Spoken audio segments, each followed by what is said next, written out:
fonctionnement de la restauration collective, c'est une chaîne, hein, c'est un ensemble d'éléments. Ça commence dès les commandes avec notre partenaire Sodexo. Il y a la phase de livraison, il y a la phase de façonnage et de préparation, les phases de préparation et de livraison en liaison froide, après les phases de repréparation et de représentation dans les établissements. Dans notre restauration centrale, ce sont des personnes en situation de handicap qui travaillent accompagnées par leurs éducateurs et les équipes responsables. Les lasagnes sont terminées. Tac. Après, on met toujours tout à nettoyer.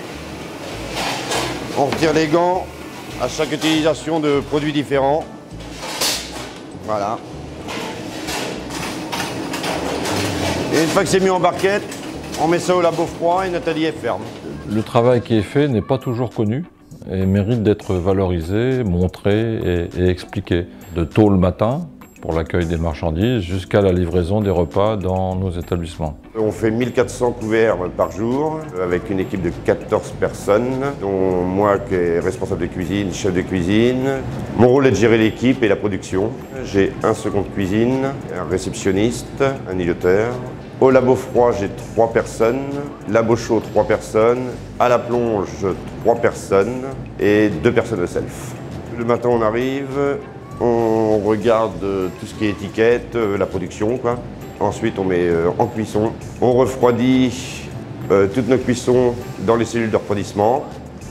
Ensuite, nous avons des gens qui sont là pour peser, donc au conditionnement, quoi. Et après, ça part à l'îlotage pour être distribué sur chaque site. Donc je travaille en cuisine, donc au niveau chaud.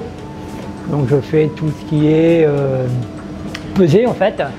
J'ai mes chefs qui sont à la prod. Et puis moi je passe derrière et je mets tout en barquette, tout en plat, prêt à emmener à l'îlotage sur les sites. Donc sur chaque site, il y a plusieurs sortes de pesées en fait au niveau du poids. Il y a des sites où il y a 3 kg, il y a des sites où il y a 9 kg, 10 kg, tout dépend. Donc il y a certains sites où on est obligé de faire plusieurs barquettes, dont d'autres sites où il y en a moins, quoi. Moi ça va faire 24 ans donc je suis dans la cuisine. Avant je travaillais en usine et puis j'ai eu l'occasion de changer un petit peu de formation et j'ai essayé de me mettre dans la cuisine et puis mon travail me plaît et oui, ça me fait du bien de travailler dans une ambiance parfaite comme on a ici.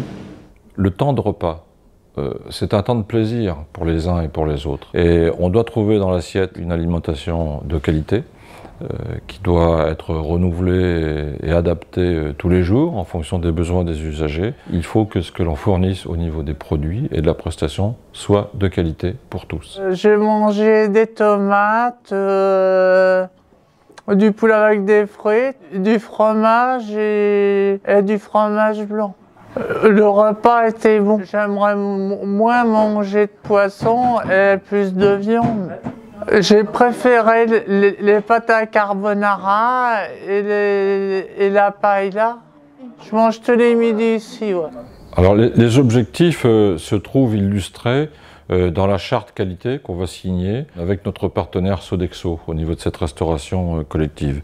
La charte qualité, c'est un engagement entre l'association ADAPI et l'entreprise Sodexo dans un document où on met les axes d'amélioration que l'on peut avoir. Sodexo donc s'engage à acheter une grande majorité de produits d'origine française. Tous ces produits passent par le service achat qui les sélectionne sur la qualité, sur la sécurité alimentaire, à toute une charte de qualité autour de ces produits qui doivent être référencés, que nous utiliserons ensuite sur la cuisine. Il y aura des achats français, bien sûr, on disait, des achats locaux, donc plusieurs fournisseurs locaux, 4 fournisseurs, et quelques achats aussi inclusifs sur la région. Alors l'individualisation des repas est faite par un logiciel de gestion de production. Chaque établissement a la possibilité d'individualiser les repas des usagers. Premièrement par les textures. Chaque usager va avoir une texture normale, à mixer ou repas lisse. En deuxième étape, c'est au niveau des régimes. Tout régime a un usager, que ce soit hypocalorique, diabétique ou sans sel. Et la troisième étape où là on est un peu plus poussé, donc c'est l'attribution de nous, ce qu'on appelle de non-goût. Ce sont des plats que l'usager n'aime pas et que nous on insère dans le non-goût. Donc par exemple au menu il y a omelette, l'usager n'aime pas l'omelette, nous on a juste à l'insérer. Ce jour-là en fin de compte notre logiciel va automatiquement donner un autre plat à cet usager en fin de compte. Alors notre rôle au sein de la DAPI c'est de faire réchauffer les repas pour tout le site. Donc on est 2 personnes, moi je m'occupe également des foyers et mes collègues s'occupent de la masse. Alors au quotidien, nous commençons le matin pour faire la vaisselle. Ensuite, nous commençons pour faire la réchauffe, préparer les plats, essayer de les améliorer. Alors nous sommes une équipe de 3 personnes, 2 la semaine, un seul le week-end. Donc 2 filles et un garçon. Mes collègues, elles font la semaine, elles font que la masse. Et les week-ends, elles prennent mon travail en même temps en plus. Donc elles font les foyers plus la masse. Donc les tâches quotidiennes, c'est entretenir notre cuisine, qu'elle soit un maximum propre, tout ce qui est friteuse, hotte, entretien des tables, les chariots à désinfecter midi et soir, voilà quoi. La restauration collective, c'est vraiment une aventure collective.